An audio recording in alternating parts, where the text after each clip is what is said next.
नमस्कार दर्शक बंधु, आपण को आम चैनल को स्वागत। आज कार्यक्रमटी समस्त कन्या राशि व्यक्ति विशेषों पई बहुत गुरुत्वपूर्ण रही, कारण यही वीडियो रे आपण को एभली तथ्य प्रदान करिबु जहाँ आपण पूर्वरु केबे सुनि नथिबे बा आपण को केही कहि नथिबे। एही वीडियो रे आपण जानिबे आपणक मनरे उंकी मारुथिबा समस्त प्रश्नर उत्तर गुड़िको, जेपरिक आपण को दुख काहींकी मिलुछि, आपणक दुखर कारण कौन, आपणक भाग्य रे दुख लेखा होइछि ना आपण निज पाई एही सबु दुख कष्ट भोग करुछंती। सबु प्रश्नर उत्तर देबा सह प्रकृत कारण आपणक दुखर कौन होइथाए ताहा मध्य एही वीडियो रे जणाइबु। सबुठारु बड़ कथा हैला किभली आपण एही सबु दुख कष्ट पीड़ारु बाहर को आसिबे, सेतिपाई किछि सहज उपाय मध्य आपण को जणाइ देबु। सेतिपाई आपण वीडियोटी शेष पर्यंत देखंतु।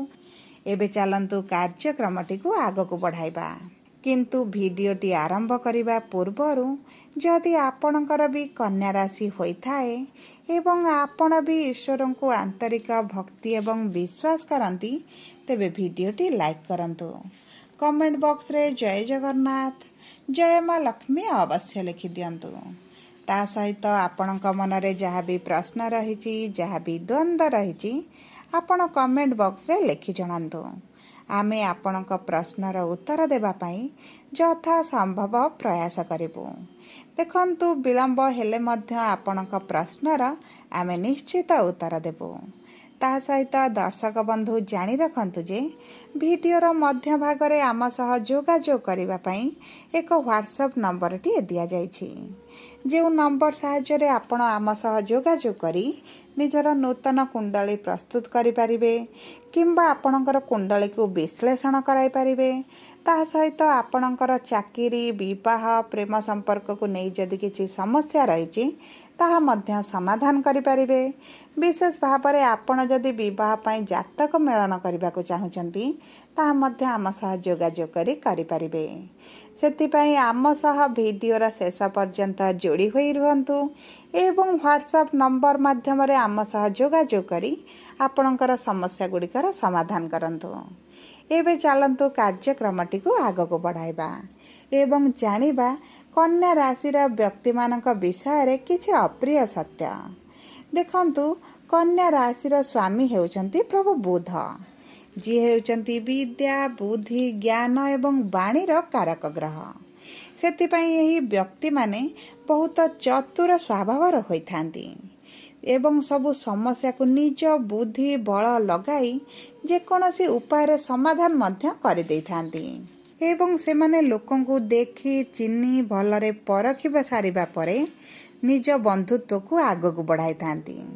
देखंतु कन्या राशि अधिकांश लोक माने ऋणग्रस्त होइथांती, कारण एमानक स्वभाव हैला ऋण करी घियो खाइबार। थरे ऋण आनिबा परे एमाने सुझिबा पई अधिक ध्यान दियंती नाही, जहा फल एमानक उपरे ऋणर चापटी बढ़ी चले एवं एमानक ऋण सुझिबा पई एमानकु बहुत गुड़े समस्या बहुत गुड़े बाधा प्रतिबंधकर सामना करने को पड़ी थाए। देखंतु कन्या राशि लोक माने बहुत दयालु स्वभावर होइथांती, एमाने हृदय बहुत कमजोर होइथांती, हराइबार भय एमानक पाखरे बहुत थाए। विशेष भाव में आपण देखिबे कन्या राशि व्यक्ति माने अधिक झगड़ा गंडगोल मारपीट रे पशिबा को पसंद करते नहीं। निजको सुरक्षा देवा कथा प्रथमे चिंता करी परे एमाने जेकोनोसी कार्य मध्य रे मुंड पुरांती। एही कन्या राशि लोक माने बहुत एकाग्रता रहिथांती एवं एमाने पाठ पढ़ार मध्य बहुत अधिक सफलता पाई थांती। एमाने जेकोनोसी कार्य करिबा पई निजर एकाग्रता पई बहुत सहजरे मध्य करि देइथांती। एही लोक माने छोट छोट कथा को धरी रखिथांती, बहुत पुराना कथा को मध्य एमाने मन रखिथांती, जेउथि पई एमाने जीवन रे बहुत दुख पाई थांती एवं एही कथा गुड़िक सेमानक मन को बेले बेले विव्रत एवं दुखी मध्य करिथाए। ଦେଖନ୍ତୁ, କନ୍ୟା ରାଶିର ଲୋକମାନଙ୍କର ଭଲ ଖାଇବା, ଭଲ ପିନ୍ଧିବା ଏବଂ ସମସ୍ତଙ୍କଠାରୁ ଅଧିକ ଭଲରେ ରହିବାକୁ ପସନ୍ଦ କରିଥାନ୍ତି। ଯେହେତୁ ଏମାନଙ୍କ ରାଶିର ସ୍ୱାମୀ ବୁଧ, ଯିଏ ହେଉଛନ୍ତି ନବଗ୍ରହଙ୍କ ମଧ୍ୟରେ ରାଜକୁମାର, ସେହିଭଳି ଏହି କନ୍ୟା ରାଶିର ଲୋକମାନେ ମଧ୍ୟ ନିଜକୁ ରାଜକୁମାର ସଦୃଶ ରଖିବାକୁ ବହୁତ ଅଧିକ ଚେଷ୍ଟା କରିଥାନ୍ତି ଏବଂ ଅଧିକାଂଶ ସମୟ ଏହି ଚେଷ୍ଟାରେ ମଧ୍ୟ ସେମାନେ ସଫଳ ହୋଇଥାନ୍ତି। ଦେଖନ୍ତୁ, ଅନ୍ୟର ଉନ୍ନତି ଦେଖିବା ପରେ ସେମାନେ ନିଜର ଉନ୍ନତି କରିବା ପାଇଁ ଚେଷ୍ଟା କରିଥାନ୍ତି। ନିଜକୁ ଜଣେ ପ୍ରତିଷ୍ଠିତ ବ୍ୟକ୍ତି ବନାଇବା ପାଇଁ ଏମାନେ ସବୁବେଳେ ଚାହିଁଥାନ୍ତି। ଏହି ଲୋକମାନଙ୍କର ଉଚ୍ଚ ଅଭିଳାଷୀ ମଧ୍ୟ ହୋଇଥାନ୍ତି। ଅଧିକରୁ ଅଧିକ ପାଇବାର ଯେଉଁ ଆଶା ଏହି ବ୍ୟକ୍ତିମାନଙ୍କ ମଧ୍ୟରେ ଅଧିକ ଥାଏ। ଅଳ୍ପରେ ଏମାନେ ସନ୍ତୁଷ୍ଟ ହୋଇପାରନ୍ତି ନାହିଁ କିମ୍ବା ଏମାନେ ଯେକୌଣସି ଜିନିଷକୁ ପାଇସାରିଲା ପରେ ତାଠାରୁ ଅଧିକ ଏମାନେ ଚାହିଁଥାନ୍ତି ଏବଂ ଏମାନଙ୍କର ଅଭିଳାଷ କେବେ ଶେଷ ହୁଏ ନାହିଁ। ଦେଖନ୍ତୁ, ବେଳେବେଳେ ଏହି ଲୋକମାନେ ନିଜର ଭୁଲ ନିଷ୍ପତ୍ତି ପାଇଁ ମଧ୍ୟ ଅସୁବିଧାର ସାମ୍ନା କରିଥାନ୍ତି ଏବଂ ସେହି ଭୁଲ ନିଷ୍ପତ୍ତିରୁ ସେମାନେ ଜୀବନରେ ବହୁତ ଗୁଡ଼ିଏ ଶିକ୍ଷା କରିଥାନ୍ତି ଏବଂ ଜୀବନରେ ଦ୍ୱିତୀୟ ଥର ସେହି ଭୁଲ ସେମାନେ କରିବା ପାଇଁ ମଧ୍ୟ ଚିନ୍ତା କରିନଥାନ୍ତି। ଦେଖନ୍ତୁ, ଏହି କନ୍ୟା ରାଶିର ଲୋକମାନେ ଅଧିକ ଅଳସୁଆ ସ୍ୱଭାବର ହୋଇଥାନ୍ତି। ସକାଳୁ ଡେରିରେ ଉଠନ୍ତି ଏବଂ କୌଣସି କାମକୁ କରିବା ପାଇଁ ଆଗ୍ରହ ପ୍ରକାଶ କରନ୍ତି ନାହିଁ। ଦେଖନ୍ତୁ, ଯଦି ଆପଣଙ୍କର କନ୍ୟା ରାଶି ହୋଇଥାଏ ତେବେ ଆପଣଙ୍କୁ କଥାଟି କେତେ ସତ ଲାଗିଲା ଏବଂ ମିଛ ଲାଗିଲା ଆପଣ କମେଣ୍ଟ ବକ୍ସରେ ଲେଖି ଜଣାନ୍ତୁ। ତା ସହିତ ଯଦି ଆପଣଙ୍କର ପ୍ରିୟଜନଙ୍କର କନ୍ୟା ରାଶି ହୋଇଥାଏ ତେବେ ଆପଣ କେତେ ଜିନିଷ ତାଙ୍କ ପାଖରେ ଦେଖୁଛନ୍ତି, କେତେ ଜିନିଷ ଅନୁଭବ କରୁଛନ୍ତି ତାହା ମଧ୍ୟ କମେଣ୍ଟ ବକ୍ସରେ ଲେଖି ଆମକୁ ଜଣାଇ ଦିଅନ୍ତୁ। ଦେଖନ୍ତୁ, କନ୍ୟା ରାଶିର ଲୋକମାନଙ୍କର ଯଦି କୌଣସି କାମ କରିବା ପାଇଁ ଆଗ୍ରହ ନଥାଏ, ଆପଣ ଯେତେ କହିଲେ ମଧ୍ୟ ସେମାନେ କରିନଥାନ୍ତି। ଏହି ଲୋକମାନେ ଶାରୀରିକ ପରିଶ୍ରମ କରିବାକୁ ପସନ୍ଦ କରନ୍ତିନି।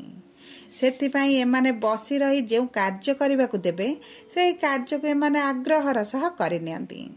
ଦେଖନ୍ତୁ, କନ୍ୟା ରାଶିର ଲୋକମାନେ ହୃଦୟରୁ ବହୁତ କୋମଳ ସ୍ୱଭାବର ହୋଇଥାନ୍ତି। ସେମାନେ ସହଜରେ ଅନ୍ୟକୁ ବିଶ୍ୱାସ ମଧ୍ୟ କରିନିଅନ୍ତି, ଯାହାଫଳରେ ଏମାନେ ଜୀବନରେ ବାରମ୍ବାର ଧୋକା, ପ୍ରତାରଣାର ଶିକାର ମଧ୍ୟ ହୋଇଥାନ୍ତି। ଅଧିକାଂଶ କନ୍ୟା ରାଶିର ଲୋକମାନେ ପ୍ରେମରେ ଧୋକା ଖାଇଥାନ୍ତି। ଦେଖନ୍ତୁ, ଏହି ଲୋକମାନେ ଚତୁର, କିନ୍ତୁ ଯେତେବେଳେ ସେମାନେ ହୃଦୟରେ କାହାକୁ ବିଶ୍ୱାସ କରନ୍ତି ସେତେବେଳେ ସେମାନେ ଛୋଟ ପିଲା ପରି ହୋଇଯାନ୍ତି। ସମସ୍ତଙ୍କୁ ବିଶ୍ୱାସ କରନ୍ତି, ତାଙ୍କ କଥା ମାନିଥାନ୍ତି ଏବଂ ସେମାନଙ୍କୁ ଖୁସି କରିବା ପାଇଁ ଯେକୌଣସି ଭୁଲ ନିଷ୍ପତ୍ତିରେ ମଧ୍ୟ ସେମାନେ ରାଜି ହୋଇଯାନ୍ତି। ସବୁ ପରେ ଦେଖନ୍ତୁ, କନ୍ୟା ରାଶିର ଲୋକମାନେ ପ୍ରେମ ଏବଂ ବିବାହ ସମ୍ପର୍କରେ ବହୁତ ଗୁଡ଼ିଏ ସମସ୍ୟା ଦେଖିଥାନ୍ତି ଏବଂ ଏହି ଲୋକମାନେ ବୈବାହିକ ସମ୍ପର୍କରେ ବହୁତ ଟେନସନରେ ମଧ୍ୟ ରହିଥାନ୍ତି। ନିଜ ସମ୍ପର୍କକୁ ସଜାଡ଼ିବାକୁ ଯାଇ ବହୁତ ଗୁଡ଼ିଏ ଅସୁବିଧାର ମଧ୍ୟ ସାମ୍ନା କରିଥାନ୍ତି। କିନ୍ତୁ ଯଦି କନ୍ୟା ରାଶିର ଲୋକମାନେ କୌଣସି ବିଜନେସ୍ କରନ୍ତି ତେବେ ସେମାନଙ୍କୁ ବହୁତ ଅଧିକ ସଫଳତା ମିଳିଥାଏ।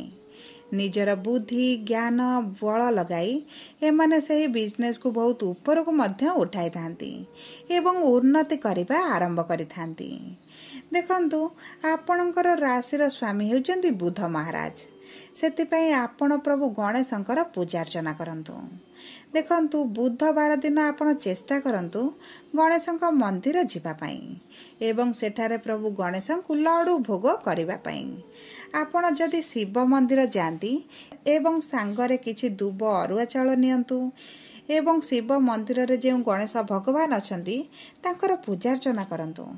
ଆପଣଙ୍କୁ ନିଶ୍ଚିତ ଶୁଭ ଫଳ ପ୍ରାପ୍ତି ହେବ।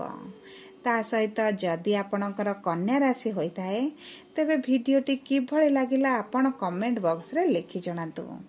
ଯଦି ଆପଣଙ୍କ ପ୍ରିୟଜନଙ୍କର କନ୍ୟା ରାଶି ହୋଇଥାଏ ତେବେ ଭିଡ଼ିଓଟି ତାଙ୍କ ସହ ସେୟାର କରନ୍ତୁ। ଯଦି ପ୍ରଥମ ଥର ଆମ ଚ୍ୟାନେଲକୁ ଆସିଛନ୍ତି ତେବେ ଚ୍ୟାନେଲଟିକୁ ସବସ୍କ୍ରାଇବ୍ କରନ୍ତୁ।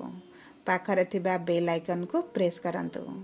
ଯଦି ଆପଣ ଆମ ସହ ଯୋଗାଯୋଗ କରିବା ପାଇଁ ଚାହୁଁଛନ୍ତି ତେବେ ଭିଡ଼ିଓରେ ଦିଆଯାଇଥିବା ହ୍ୱାଟ୍ସଆପ୍ ନମ୍ବର ମାଧ୍ୟମରେ ଆମ ସହ ଯୋଗାଯୋଗ କରନ୍ତୁ ଏବଂ ନିଜର ସମସ୍ତ ସମସ୍ୟାର ସମାଧାନ କରନ୍ତୁ। ଧନ୍ୟବାଦ।